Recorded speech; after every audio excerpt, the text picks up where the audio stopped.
Labarin rayuwar Ramadan mai taken "Na shiga soyayya" kashi na 18. Aisha ta ce, "A'a sai an gama fim nan." Mansur ya ce, "Shi kenan, bari na je gidan kallo." Zai kama hanya zai tafi. Za ta yi maza ta ce, "A'a fa wasa nake ma, ka kama mana mu kalla." Zai yi murmushi ya ce, "A'a, Allah ki ƙarasa kallon fim naki. Kallo a DS ma ya fi daɗi." Aisha ta ce, "Amma ba ka yi fushi ba?" Ya ce, "A'a, ni me yasa zan yi fushi da ke? Laifin me kika min? Ke dai ki je ki kalla fim naki. Ni ma an kusan fara wasan mu. Bari na je na ga Bellingham yau ƙwallo nawa zai sha mana." Aisha ta ce, "Ni kan Bellingham nan ba shi ne sabon ɗan ƙwallon da na ji ranar kuna hira da Ahmed kun saya ba?" Zai yi dariya ya ce, "Ba fa Bellingham ba. Bellingham shi ne mayen yaro ne. Ai kullum sai ya cin mana ƙwallo. Bari na je, kar a fara sai na dawo." Aisha ta ce, "Shi kenan yaya." Zai fita, za ta yi murmushi ta bi shi da kallo, ta dawo tana kallon fim ɗinta. Tana fara'a alamun shiga soyayya. Shi ma haka zai fita yana washe haƙora. Alamun shi ma ya shiga soyayya. A gefe guda kuma Kabir ne ya shirya tsaf ya fito daidai inda suka yi da Zainab za su haɗu. Zai tura mata saƙo a WhatsApp. Ina jiran ki." Aka yi sa'a Khadija ba ta online. Sai ya ce, "Ya kamar ma ba ta online, bari na kira ta a waya."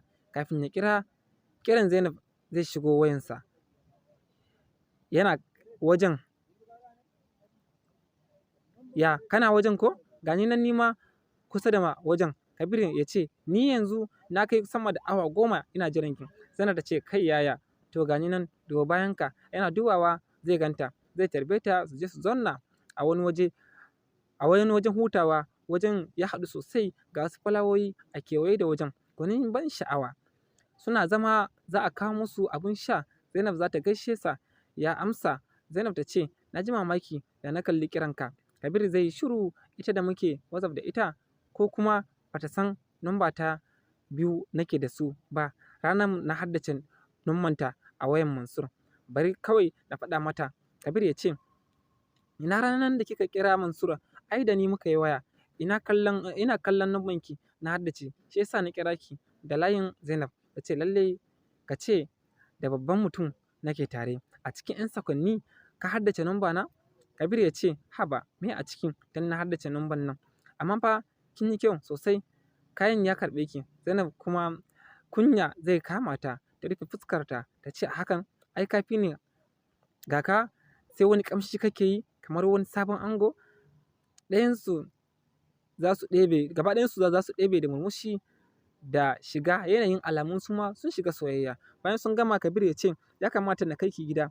Zainab ta ce, ina son zuwa gidan su Khadija na duba mominta." Kabir ya ce, "To mu je mana na ajiye ki." Zainab ta ce, "A'a, ka bari kai kam, kar na wahalar da kai. Zan hau a daidaita sahu." Kabir ya ce, "Haba, ina nan ɗin za ki hau a daidaita? Mu je kar ki damu, duk inda kike so zan kai ki." Zainab za ta shiga su tafi sai ƙofar gidan su Khadija. Zainab ta ce, "Za mu shiga ba?" "To fa, akwai cakwakiya fa, ban san ma me zan ce muku ba don akwai matsala."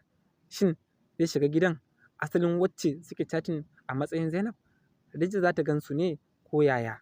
Ku tara gobe. Ni ma na matsu goben nan ta yi domin ganin yadda za ta kaya. Adams A. Mayo ne marubucin wannan labarin.